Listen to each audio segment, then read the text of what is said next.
Welcome to another episode of the Almost Awakened podcast. We are super excited to have you with us today.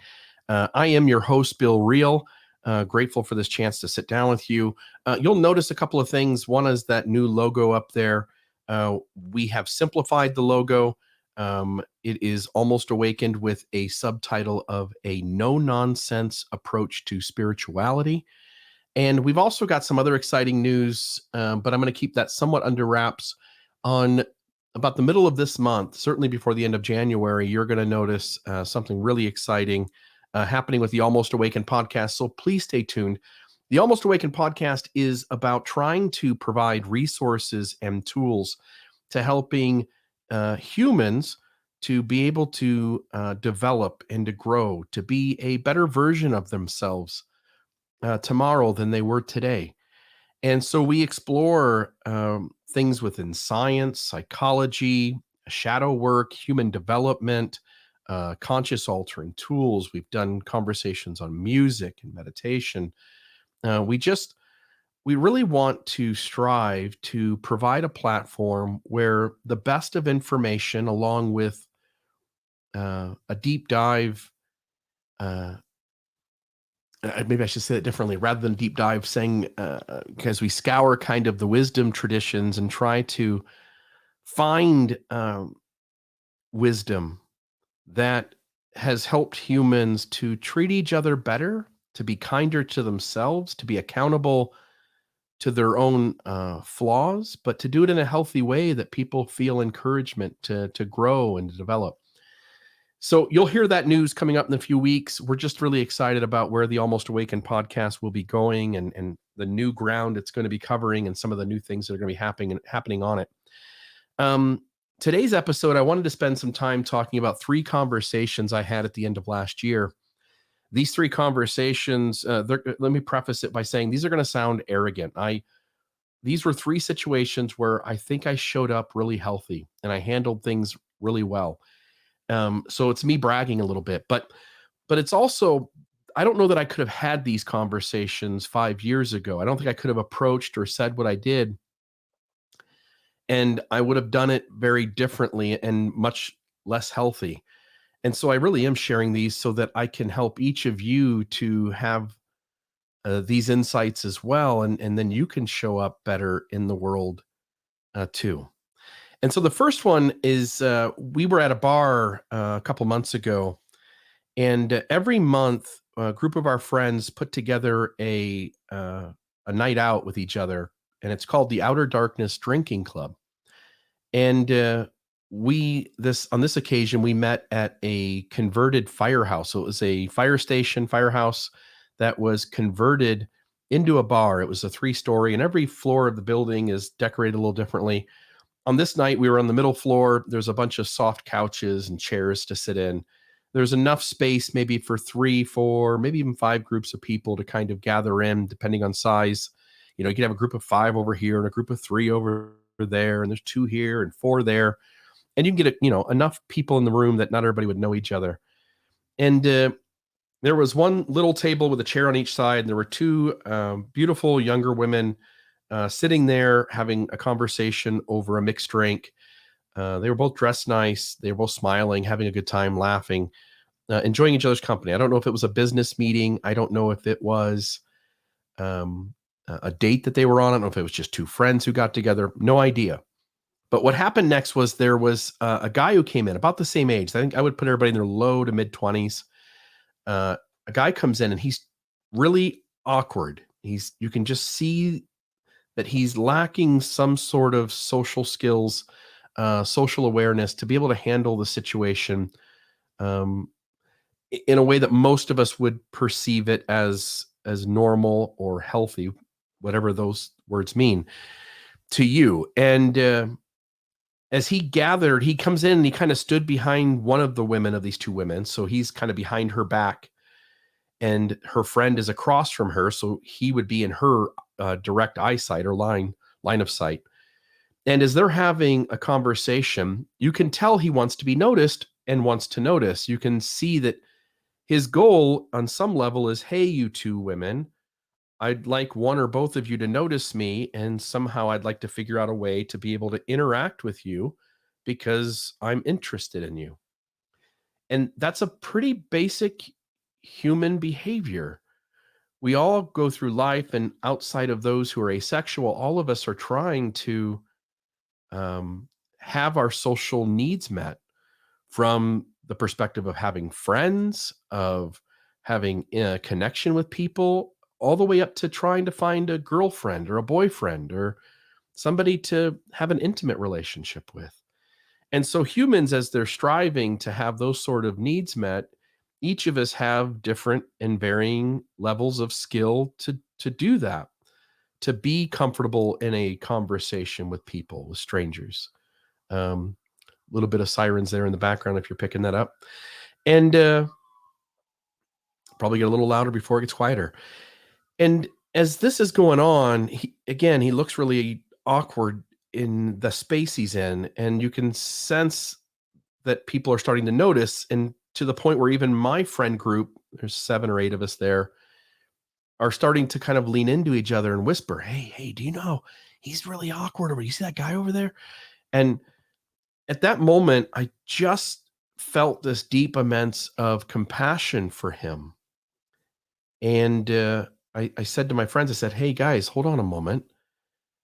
And by the way, I should stop here and say, like, gossip is a natural thing. We're all trying to not talk about each other. I'm a deep believer that people's stories are sacred and that you shouldn't share people's sacred stories with others when you don't have permission, um, or you're using that story to get your own praise. Like, people should have the right to tell their own stories. And when you know something about someone, you shouldn't be running around and sharing that with others. And I think I do a pretty good job of that. I'm not perfect, but I think I'm pretty damn good.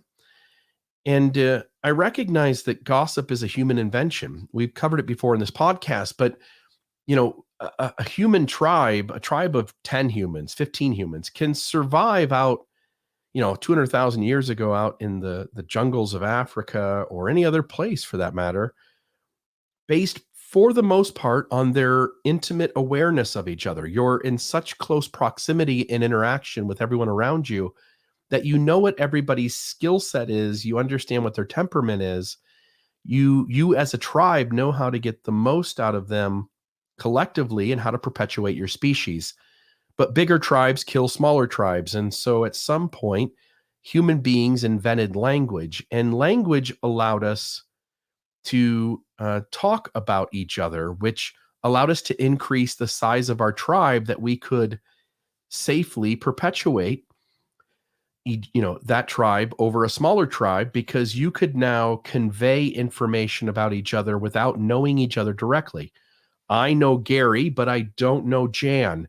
And so Gary can tell me Jan's good traits, compliments, outside of her presence. And Gary can also tell me negative things about Jan and gossip about her in that way, in an unhealthy way, but also healthy, like healthy in that it conveys to that tribe 200,000 years ago who's good and not good at what. And hence you would have a better chance surviving with the hunting party or the gathering party or the social cues to cooperate with each other and be friendly enough anyway to get production out of each other so as to survive. And this doesn't pertain to the story, but it could go one step further where even bigger tribes use the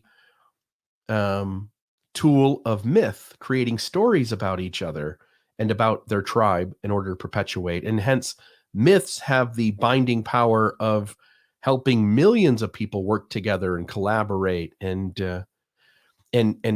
join together for some larger purpose. And so, myth has allowed even bigger tribes to crush smaller tribes that worked through gossip, who crushed even smaller tribes who didn't have gossip at all before possibly language is even invented, or just after, when one tribe gathered those skills and the smaller tribe had not yet done so. And you can see, like, if you had 1,000 people in your tribe, if you don't have gossip and you don't have myth because you don't have language yet, If you don't do what primates do, which is to groom each other, to pick the gnats out of each other's hair and to run fingers through each other's hair and pick up bugs and debris and help keep each other clean, and that bonding experience, if you don't have that, then you're just simply going to have to be a really small tribe of people because you don't have the mechanisms in place in order to cooperate and work with people you do not know directly, aka strangers. So I say all that to go back to the story, which is that when humans are together, it's very natural to gossip. I don't mean anything negative on my friends. Some of them listen to this, so they might chuckle or maybe even be frustrated that I'm sharing this story. But gossip is a natural thing. But we humans now, it's the year 2022. This happened in 2021, but here we are. We're in this modern moment. We really do have the education and tools and resources around us that can encourage us to be healthier with the way that we communicate to each other. And gossiping, talking about another person outside of their presence, where they can't defend themselves or speak for themselves, is, in my mind, almost always unhealthy. And so in this situation, I spoke up and I said, hey guys, I can see what's going on. Like, that guy is awkward. But can I say, like, he came to that moment honestly. He he's doing the very best that he can in this moment as he seeks to have his social needs met. Sorry, I always do this thing. I got acid reflux and I take medicine and stuff, but I just get sometimes in the middle of saying a sentence or whatever, and I can just feel like something's uncomfortable inside of me. And so I'll just kind of turn off to the side. It lets me finish my sentence until I take a breath, and then it kind of goes away. But it's something I've always dealt with. So you'll often see me kind of turn a little bit. It's a little awkward thing I do to be able to finish what I'm saying here in a recorded podcast, where I'm trying to get out an entire stream of thought without having to stop and pause the recording software. So I said, hey, this gentleman came to this moment honestly. He's doing the very best he can. He's trying to have his needs met, and we all ought to just sense that and essentially encourage everyone to kind of have some degree of compassion, because it's hard enough when you're an awkward person and you really are doing the best you can, but it's hard when you're an awkward person to be in some social interaction and then to realize that there are 10 people off to the side who are essentially, you can see them kind of giggling, chuckling, talking about you, and it's hard enough to do what you're doing without that.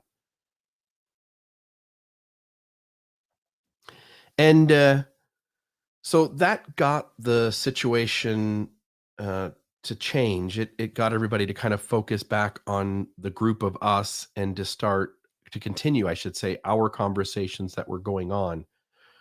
But I would simply note to you, the viewer and listener, that we humans really are doing the best we can. And Sam Harris makes the argument that there is no free will, and I find that argument to be um, convincing to a large degree. And while I'm not quite ready to say I'm 100% at the idea that there is no free will, um, I also see a lot of merit in that perspective.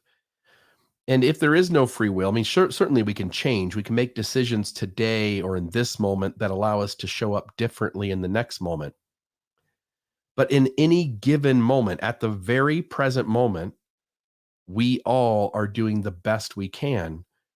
And when you sense that humans are doing the best they can, hence when we see someone do something unhealthy or awkward or not what we would do, we can understand them differently and have a whole lot more depth of compassion and awareness for what brought them to this moment, and why they're operating the way they are. Often in TV shows that I watch, in a really good TV show the script is well written, You have human beings who often get themselves in these sticky situations, but they really, you can see how they came to that naturally. How, they made this choice and that choice put them on this path, and then that path has them having to be forced into this choice. And next thing you know, they're, being held by terrorists in a foreign country with a bomb that's going to go off in 3 hours that they have to somehow find and save the world. And you're like, man, if you start off with that premise, you're like, man, how the hell does someone get into that situation? And you watch a show like 24, or, and there's certainly better written shows than that, but it's a good show to demonstrate extreme situations. And it's a well-written show, by the way, and just, I know of better. And you can watch that show and go like, oh, that's how they got there. And so you look at humans in this moment around you, your friends, your family, your coworkers.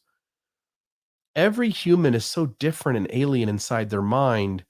Can you cut them slack and understand them as they are, and sense how they got to this moment and why they respond the way they do, or why they react the way they do? And I think that's of deep value. The second story, I'm sitting around with a group of my friends at another party. This was at a person's house. The person's house that we're at, they are friends of mine. Um, they are not, I don't know them super well, but they are definitely more than acquaintances. And they have their friends over, us and other people. And these other people are more acquaintances of mine. I don't know all of them. Some of them are complete strangers. Some of them I've seen a time or two, and some of them I've been around maybe 4, 5, 6 times. But I don't know them well enough yet. I haven't been in a social setting where I've had the opportunity and taken advantage of that opportunity to talk to these folks and move them from acquaintance to calling them friends. And so we're all sitting around. I know maybe 4 or 5 people out of maybe 18 to 22 people that are present.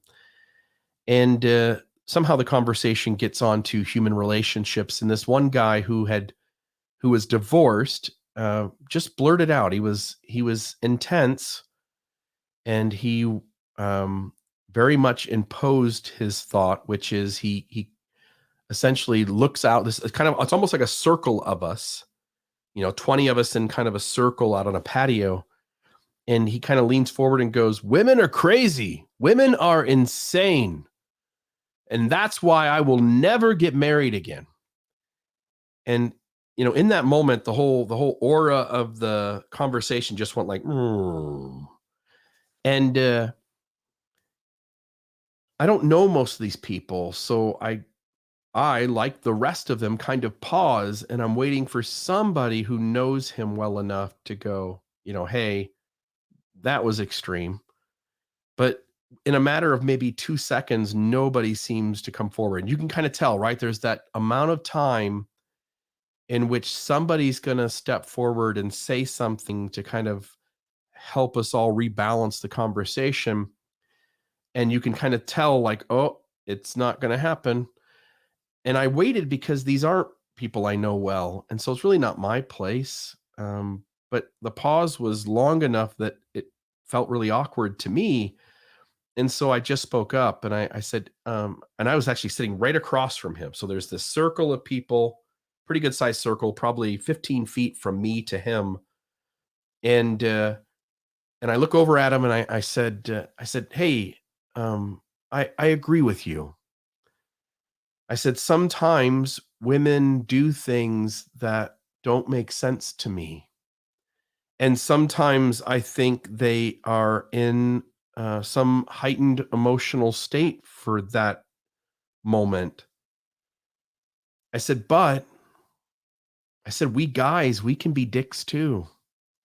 And our being a dick can lead to causing trauma and harm and shame and guilt and unsafe spaces for women to operate in. And sometimes women may uh, escalate a situation in a way that you don't think is reasonable, or I don't think is reasonable, and maybe sometimes isn't reasonable, but for which we were the cause as men for why these women are doing whatever they're doing in this moment that you're not okay with, or maybe I'm not okay with.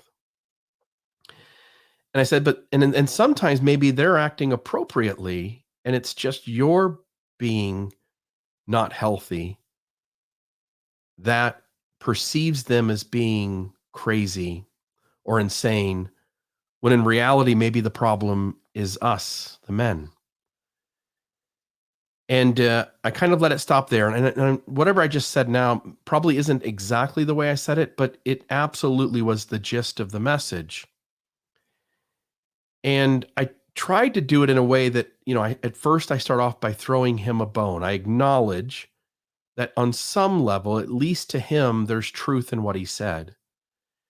And then I tried to shine a light on and expose his blind spots and help him to see that, hey, women aren't just this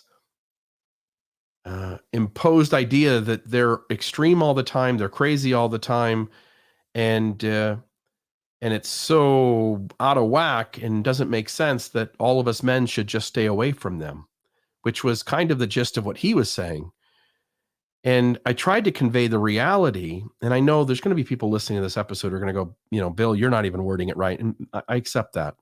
I'm sitting here on a essentially live recording that will be published at a later point, but I want to make sure that I get through this episode and don't have to stop it and record it 10 more times.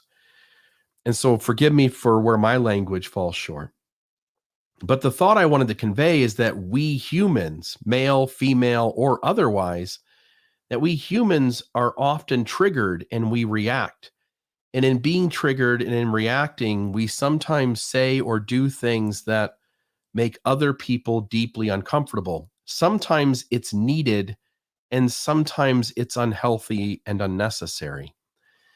And while he wanted to paint a picture that, there's this extreme view that all women are crazy and hence we should essentially stay away from them and certainly not be in long term relationships with them, my point to him and to all of us is that whenever you see a human being and you classify them into some group, it's white people who always act this way. It is women who always act this way.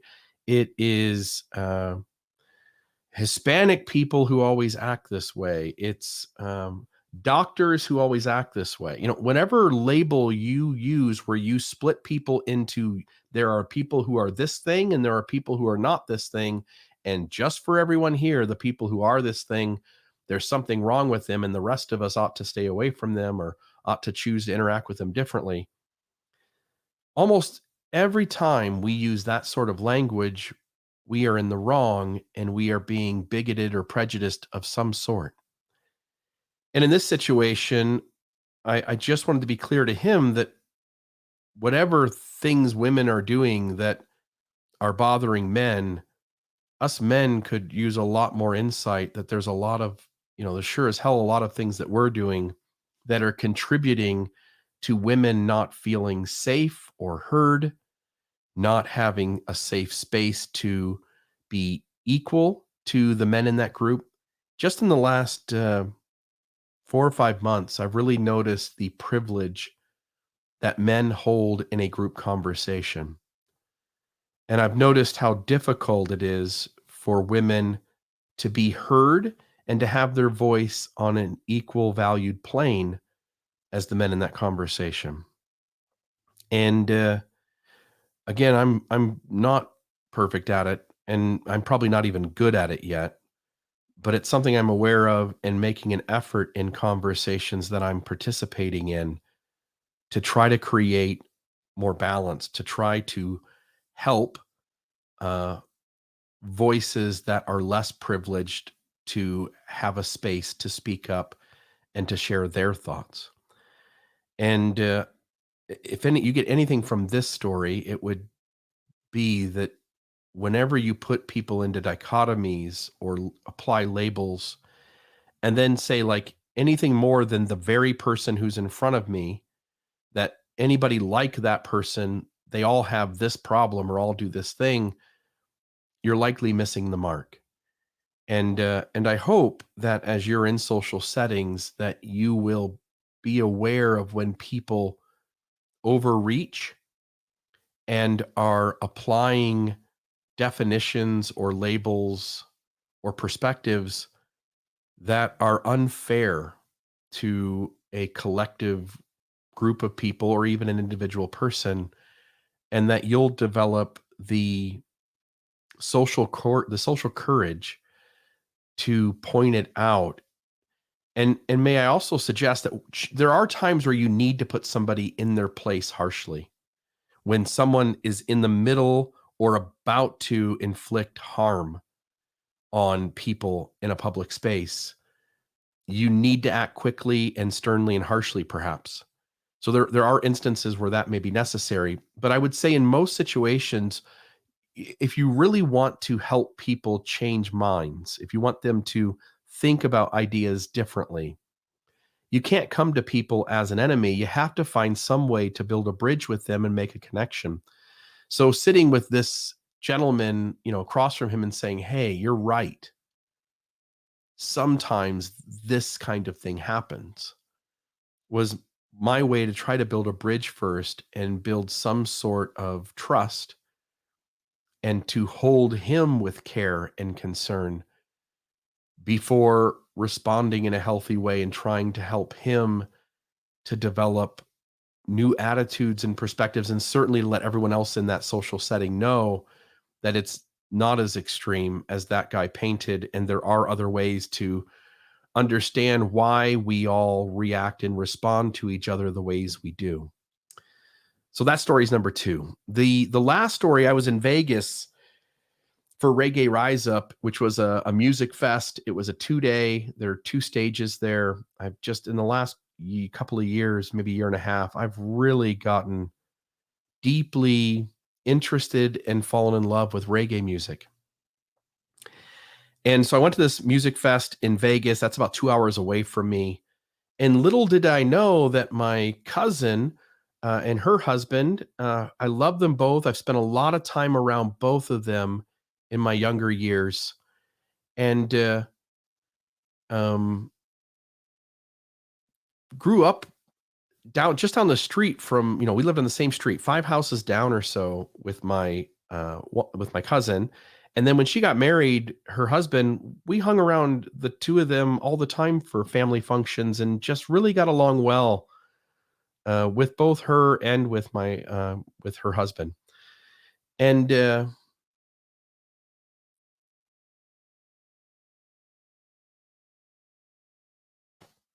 sorry, I had a bit of a cough there, so I wanted to mute the mic, and I accidentally took myself off the screen for just a moment. Um, they had traveled all the way from Ohio, took a flight, and went to Reggae Rise Up, not knowing that I was going to be there. And we bumped into each other, and it was a blast. And we set up a chance to go to breakfast the next morning. They were staying at a different hotel than me and the friends that were with me. So we went to go catch breakfast in the morning, and we reached out to her and her husband and said, "Hey, you should join us for breakfast." The original plan was for them to come to our hotel, and then we would go find a place to eat.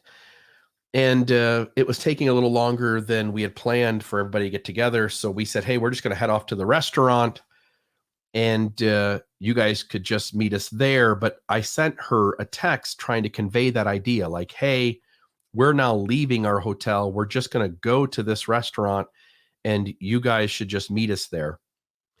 Whatever language I used to convey that message, it wasn't exactly clear. I thought it was, but it wasn't. So when she gets the message, she perceives it to say that she should still meet us at the original hotel that we were staying at, me, my wife, and our friends.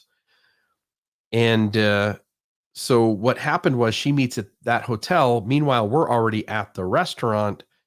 And now I've created a stressful situation. And here was the insight. The insight is she messages me and goes, "We're at," and she named the hotel. It was the D in Vegas. And so we're at the D. She goes, "We're at the D. Where are you guys at?" And at that point, I realized she misunderstood my text message. I went back and read my text message, and I could see how it was unclear at that point. And I said, "Hey, we're at the restaurant already. Here's the address. Um, I don't know. It should only be 5 minutes away. So we'll just wait for you and look forward to seeing you when you get here." But I now know as a 43-year-old adult what happens in this situation, and it's not what I could have told you 10 years ago. I couldn't have named it. I couldn't have saw it. 10 years ago, I would have left it at that. And having been on the other side of that situation, I know what happens.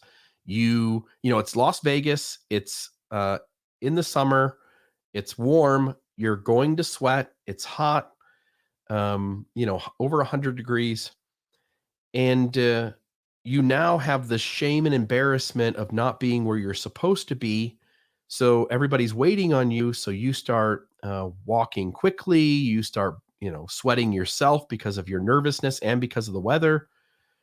And it just makes everything really uncomfortable. So as I immediately recognize that that's the position that this misunderstanding has placed them in, I sense within me the ability to send one more message and to help another person to feel calmer and better about their situation so as to reduce the amount of stress and anxiety that they're feeling. And so I grab my phone and I send out one more text message and I say, "Hey, Laura's my cousin's name. Say, "Hey, Laura, I just went back and read my text and I can see how easy it would have been to misunderstand me. Um, Please don't feel any shame or embarrassment. Just take your time and get here. And once you're here, we're just super excited to be able to enjoy breakfast with you guys and to enjoy your company. And we're looking forward to seeing you." And I sent that off. And so when they got there, they were just happy and calm, and it was like no big deal. And I ended up buying breakfast for everyone because the main reason was because of that misunderstanding. It kind of delayed my friends. It made my cousin feel shame. And so I just said, let me just buy breakfast for everyone and kind of make everything kind of right. We all had a good time. We all had a great conversation. Everything went well. The only negative is that in these social interactions with each other, everybody's trying to be them and do what they're supposed to do in a way that, doesn't hurt anybody else. And anytime we can perceive that somebody in a social situation is feeling shame, guilt, embarrassment, uh, they maybe feel awkward in a moment, any awareness that we have where we can perceive that and just soften it up a little more, just make things a little softer so that the anxiety of another person can be reduced. We ought to do that. And so maybe if instead of just doing the bare minimum in all of these kinds of conversations that we have with people around us, maybe perceive when we are hurting or causing shame, or just the social setting naturally on its own is providing those kinds of feelings. And if you just go one step further and put an arm around somebody and say, "Hey, I see you. I see that thing happen.